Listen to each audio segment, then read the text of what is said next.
Hello, everybody, and welcome to the ALS United Mid-Atlantic Goals podcast. My name is Tony Heil with ALS United Mid-Atlantic, and we're wishing you a very happy new year into 2026. Excited to have you join us for more events and more ways for you to support our ALS mission. If you've listened to our podcast in the past few months, you know you've heard from different perspectives from people who are impacted by ALS or from similar things where we collaborate, whether it's people living with ALS, caregivers, researchers, medical professionals, our staff who are care services workers like social workers and nurses, or maybe other people outside of our community but are still working with us, like those working on Parkinson's and Huntington's disease. Today I'm really excited to talk with my new friend, Dr. Mark VandeBraak. He is calling into our podcast today. Well, you see his face if you're on the video, from Sioux Falls, South Dakota.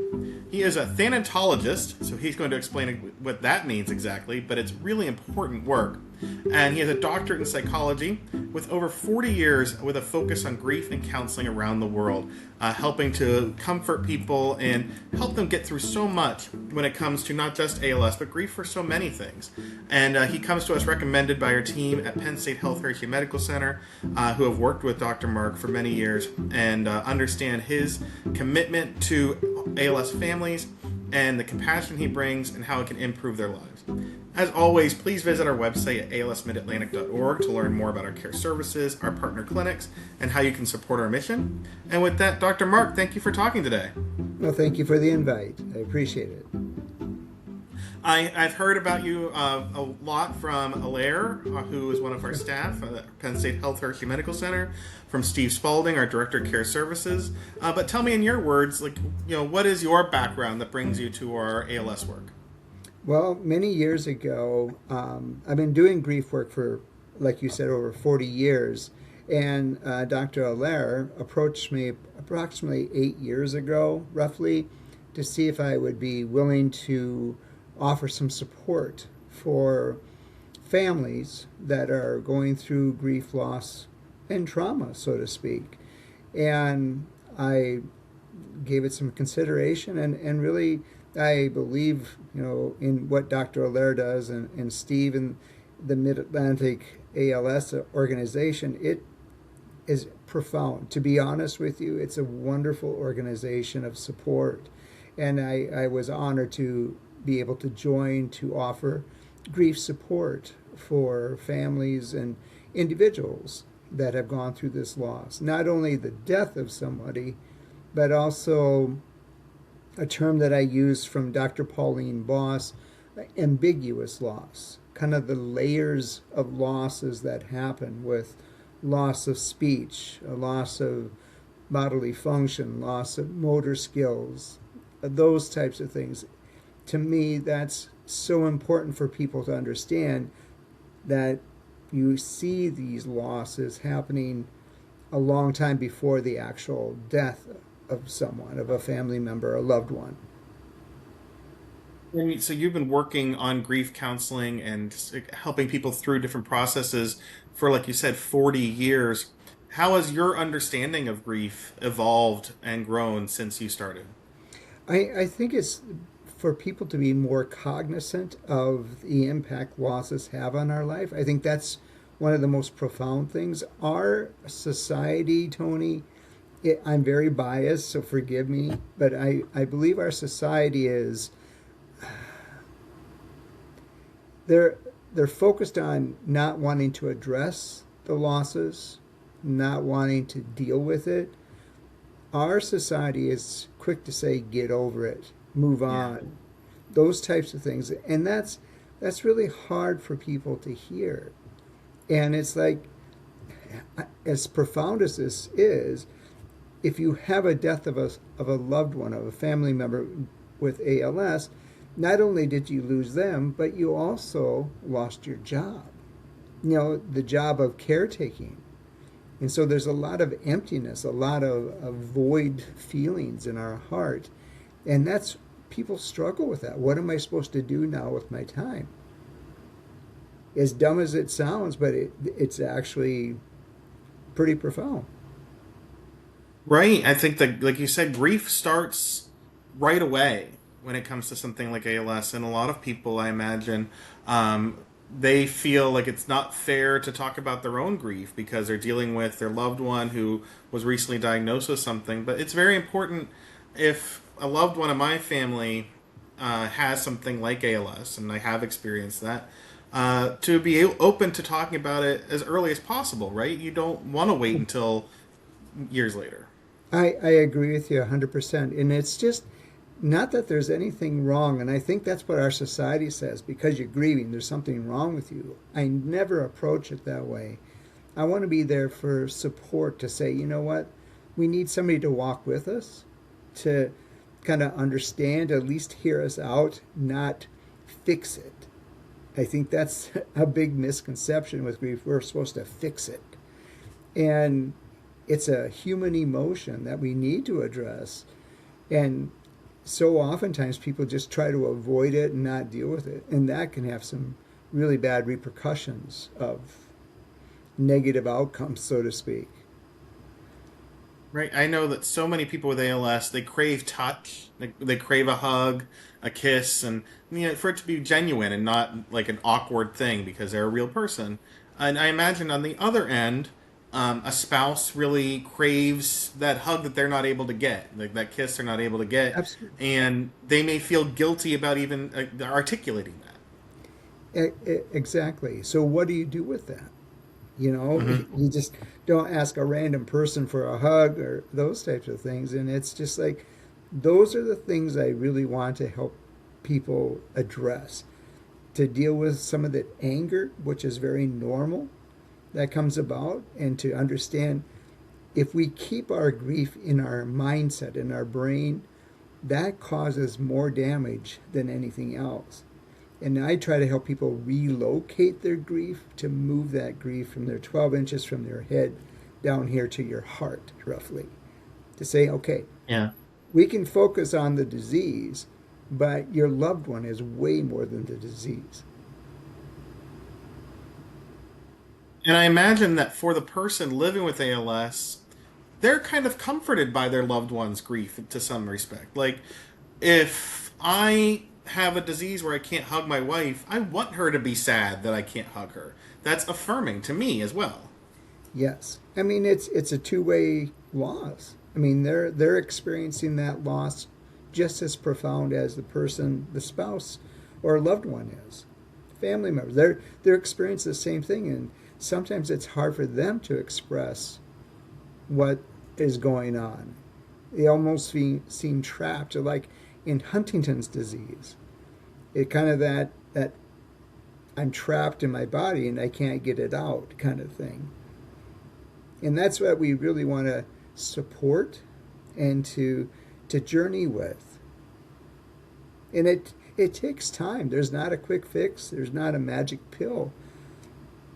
And that's what people, my bias in my society says, yeah, I just want to get over it. And I imagine that there's not a thing to fix. Like you said, grieving isn't something that's broken. I don't know if you've seen it. There's a really great video clips of the actor Andrew Garfield talking about losing his mother, and he says, "I like that I cry about it because that means I'm remembering her, and I would rather hold that and cherish it than forget about her." Right. Here, I hear this frequently. I don't know when I'm going to stop crying. And I kind of challenge that statement, going, why should you stop? To me, tears are a gift. They're parts of the memories that go on. And people think that if I process grief, if I deal with grief, then I'm going to forget. No, you're never going to forget your loved one. They're always going to be a part of you. Well, I might end up crying before we're done with our little podcast here, so that's good. Before I get to that, though, tell me what you do with our care team at Penn State Health Hershey Medical Center. What is it that you do with them, with our patients? Like, is it a community setting? I know you're in South Dakota, so you do things virtually. Like, Right. what is it exactly that you provide? I do offer two things. One is I do a grief and loss support group for family members that have had a loss of their loved one.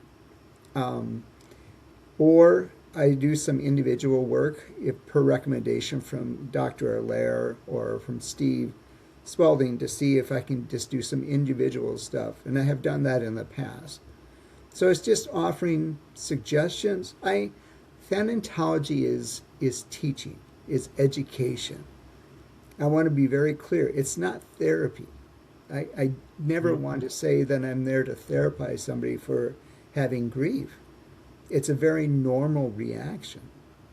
And you think of it statistically, there are roughly 9,000 deaths every day in the United States. And I have found in my research that, according to WHO, one death affects 5 people. I disagree with that. The World Health Organization, I have found that one death affects a minimum of 128 people. And so if you do the multiplication, over 30 million people every year in the United States are impacted by a death. And think about, that's 1/10 of our population.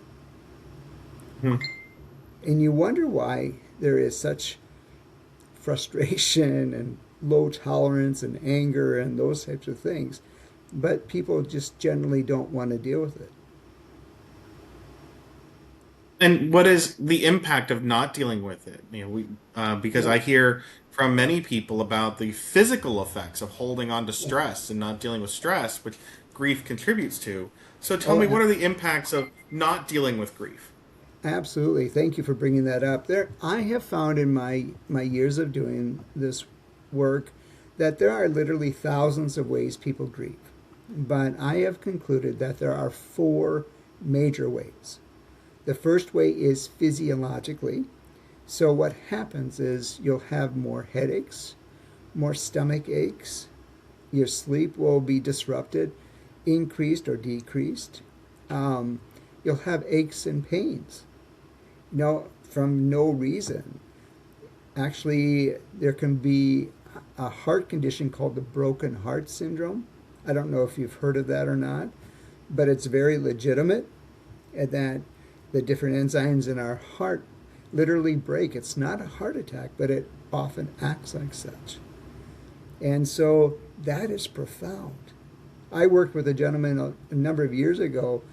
After his wife died, he became physically unable to move. So he was wheelchair bound, had to buy a van that could access that.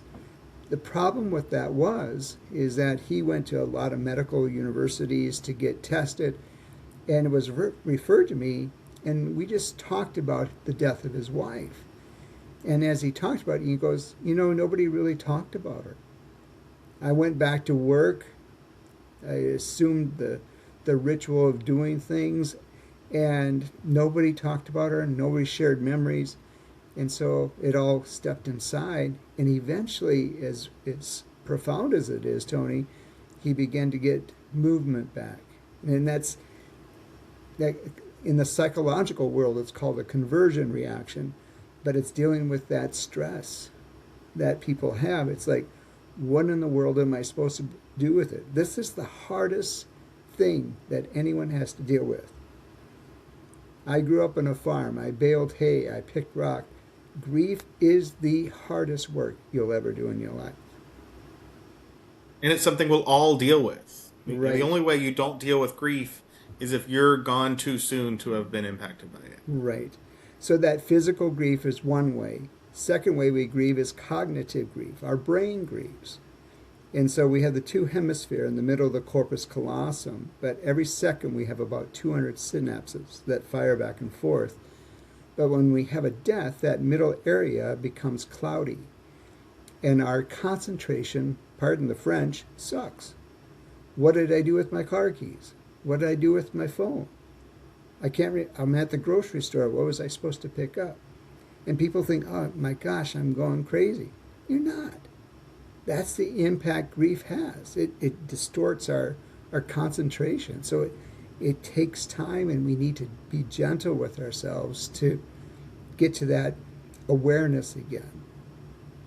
And so you got the physical grief, you got the cognitive, the third way I found people grieve, and there's many, is spiritually. We question our faith. We question why, why, why. That's one of the biggest things I hear. And honestly, there is no answer, is there? And I come from a faith-based background, and I know that I have all these human questions. When I see my God, then maybe I'll have the answers. But in my humanness, I think it's legit to ask the questions, but realize you may not get that answer. Yeah. And people then fall away from their faith or belief because they're so angry. That kind of thing. So that's what I kind of address. And the fourth way we look at grieving is emotional grief. That's just kind of the roller coaster ride of emotions. They're up and down and spinning all around. Everything I do, Tony, is based off one single word. And that word is Barafian. It's Berafian. And it's a model that I developed many years ago called the Barafian model of grief processing. But Barafian is an old English word. Back in the year 310, it was developed, and it means to rob. To rob. As time advanced, that word became bereavement. But in essence, we feel robbed. Yeah. And that's what we have to process and understand. And historically, for example, if someone stole your car or someone stole your wallet, our first impulse is to say, hey, that's mine. I want it back. But isn't that kind of the same thing in our loved one? We're saying, hey, I want them back. Right. So how do we relocate them in a different way? How do we carry their spirit, so to speak, in our heart? That to me is what's important. How do we put them on display? Not focus on their disability, their disease, the ALS, not focus on their death, but let's focus on their life, who they are as a person. You know, those are gifts that no one will ever take away from you. That really hits to what I think is a big part of our identity and mission, is recognizing people for their whole lives. Because with ALS being a short-term diagnosis in general, most people unfortunately living just 3 to 5 years from diagnosis, we know no one wants to be defined by this disease or any disease. It's not fair. So when we do our profiles, our stories, January 2026, our volunteer of the month is a person with ALS named Bill O'Sullivan. You can all look for his recent podcast with us. You know, there are things to celebrate about his whole life. ALS is just a part of that, and we can celebrate him instead of just focusing on some disease symptoms. Yeah, it doesn't define, like you said. It shouldn't define. That again is our society defining, oh, they had this disease. And it's trying to get past that bias. Yeah.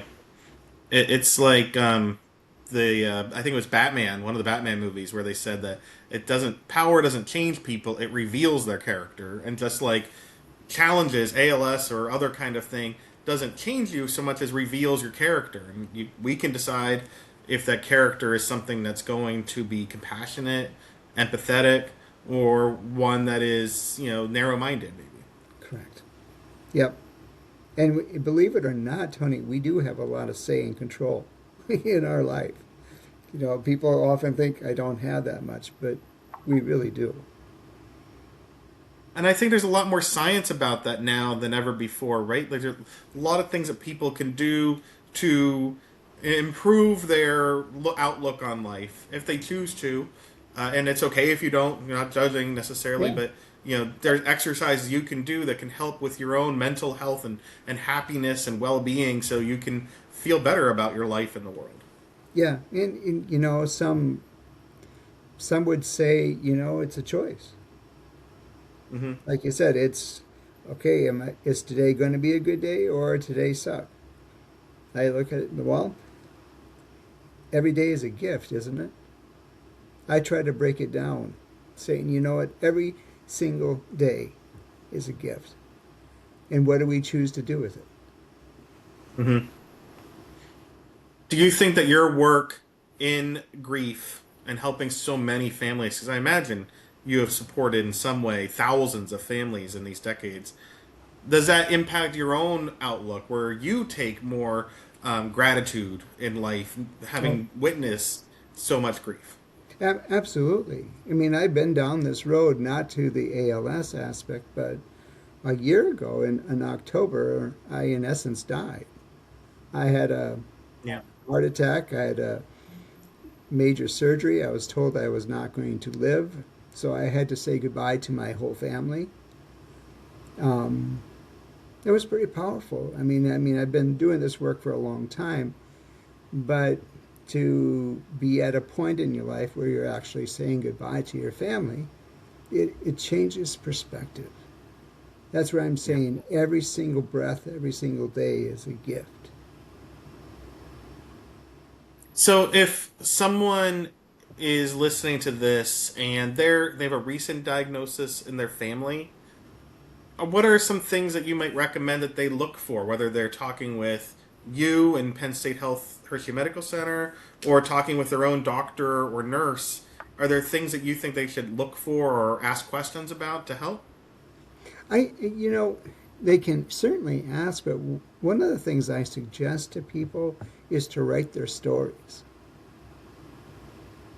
I think it's really important that the person that's diagnosed with ALS, um, even at their early part, begin to write their story. Not that you have to publish a book, but I think the story that you write is important to keep the thoughts and memories alive and vibrant for people. Even our children, our grandchildren, those types of things. What a powerful gift to give somebody. It's like, this is my story. I was born here, Hmm. the history. Like I said, it's not I think a intended to lot of be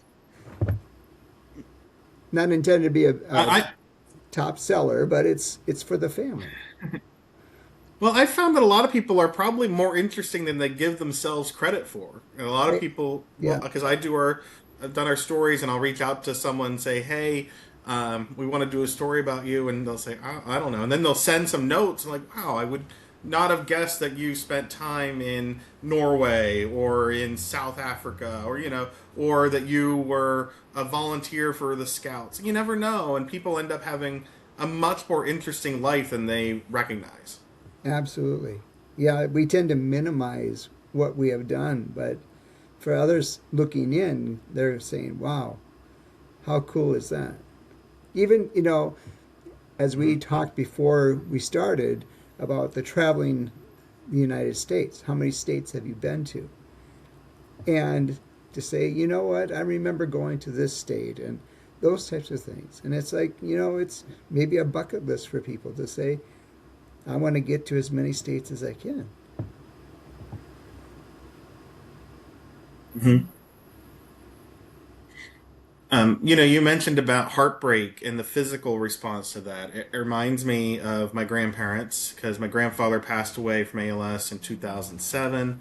And then my grandmother, her health declined during his battle, and she had a series of mini strokes later, and she passed away in 2011.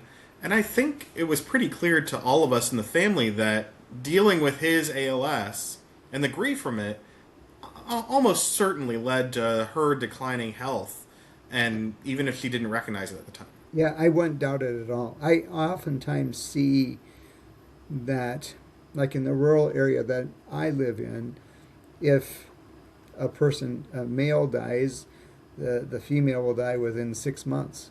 There's statistics Yeah. out, like in the first week of a spouse's death, there's an 8% chance of the other spouse dying. And it's still 3% at the end of the year. So, I mean, that's still pretty profound numbers. Because you have that void, that emptiness. Mm-hmm. You think about it in this perspective. When you take marriage vows, typically from a priest or a pastor, they say, until death do us part. Right? That's common. Hmm. What happens after that? Right. You've made this person your whole life, and then Right. if you become a caregiver, they're an even bigger part of your life in a different way, like because they're not just your partner, they're what you do as part of your life, and it's important to process that. Right. And so having the support is vital to build a team around you, so to speak. Some people, the assumption is your family, people are going to be there. And I have found that's not necessarily true. I have found people that you never thought were going to be there are. Hmm. And, it's like, okay, what happened here? why aren't the people that I thought were going to be there supporting me? They're not even checking on me. They're not calling. They're not seeing what's going on. But yet other people are saying, what can I do to help you? Yeah, I've seen many instances of that here where again, one person you thought would be very visible, they're not, and then other people who were a neighbor or an old college friend end up connecting. And I mean, we've even seen Elisa Brownlee here has talked about it. People who got back together with an ex years later because they Yep, both had a connection with a loss, and you absolutely. never know who you might end up spending those grief years or living through after loss. Right. And it's just I look at who's going to give you the support. And it's not a survival thing, but it's just kind of again being able to appreciate the day. People think that grief will always be as profound and as intense, but I know I use a term called amelioration of grief. In essence, it means grief takes time only if you work at it. If you Mhm. don't work at this, then it'll be like a cement block on your chest constantly. And I'm looking at, okay, maybe a year down the road, maybe I'll start to laugh again, or maybe I'll find some enjoyment again. It's saying, you know what, in a profound way, what would your loved one want you to be doing? You know, Yeah, and that's really the challenge at hand. yeah. One thing I've seen a lot are surviving spouses or surviving family members who become an active volunteer. That's Maybe they beautiful. become involved in advocacy. How do you see volunteering, whether it's ALS or something else, as contributing to processing grief in a positive way? I think that's absolutely important at the right time. I Hmm. think people can try to volunteer too early and Yeah. then henceforth avoid dealing with their grief. So then it'll hit you back door, so to speak. We need to take time to process the loss and to work through some of the techniques and things of that way. And I have found profound wisdom in people that do volunteer when they get to that point to say, I'm reaching out. And when you reach out, you're getting back. And that is a beautiful, beautiful thing. Yeah, I know a number of people who have lost a loved one or friend to ALS, and a friend is a loved one. It's silly that Yep, we say it absolutely. differently, but and then they volunteer for years, and it feels like they're carrying them forward. Like Yeah, this year, we gave our Flame of Hope Award for advocacy to my friend Gary, who lost his wife to ALS, and Gary's been very involved in state and federal advocacy. And he said this award is for me and for Paula, and it's he was really proud of that story. He wasn't just taking this as I can't wait to put this on my mantle, but I get to recognize her. So it was a really beautiful way that's of good. continuing that grief in a positive direction. Yeah, and the beautiful thing about just what you said, Tony, is that he continues to share her story.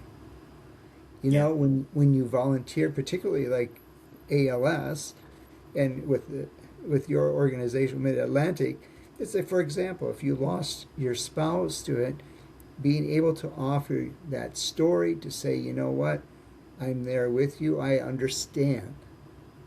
I understand what this disease is. I understand what you've been going through, understanding bulbar, understanding all these sort of things. It's priceless. So to recap here, we know that there are very many different ways of experiencing loss and grief, whether it's a small thing, whether it's a large loss, like losing a person as they passed away, or even those other losses along the way of they've lost some ability, some things you used to do with them, and it's okay to process that grief. And there are ways that you should celebrate that grief because you're honoring that person. And there is a lot of help you can get from someone like you through our ALS United treatment centers and leaders. So that's a good recap of what we understand about grief now. You should be able to embrace it as a part of life. We all experience it. As we finish here, Dr. Mark, is there anything you want to leave people as we end one year and begin another? And with so many people that listen to our podcast who are connected to the ALS cause? I think it's just to hold on to that hope, first and foremost, that in the grief world, it will not always, you will always have the grief. I think there's a misnomer with grief that you get over it and move on. It's not. You will always grieve your loved one. But how we grieve it is important. Just like we're going into the new year. I know around the holiday time, it's very tough for people too. And looking at what do we do to understand, how do we cope, just kind of challenge yourself to say, you know what, maybe I can do things differently. Maybe I can carry their spirit with us wherever I go. That's beautiful. I really appreciate it. Yeah, you love that person for a reason, right? That's and right. Carry them with you. Well, if people are interested and they want to learn more about this topic, is the best way to connect with you to reach out to Alaire and the team at Penn State Health Hershey Medical Center? Yes, that would be perfect. And then I will respond. That's my passion to try to help. Thank you so much, Dr. Mark. And if you're listening to this podcast and you're in our ALS United Mid-Atlantic region, that doesn't mean you have to go to Penn State Health Hershey Medical Center. We partner with 10 treatment centers in our area. You can talk with your medical professionals, your neurologists, nurses, social workers, whomever, and be open with them. They're here to listen and guide you and provide resources, whether it's through Dr. Mark or another resource that's appropriate for you.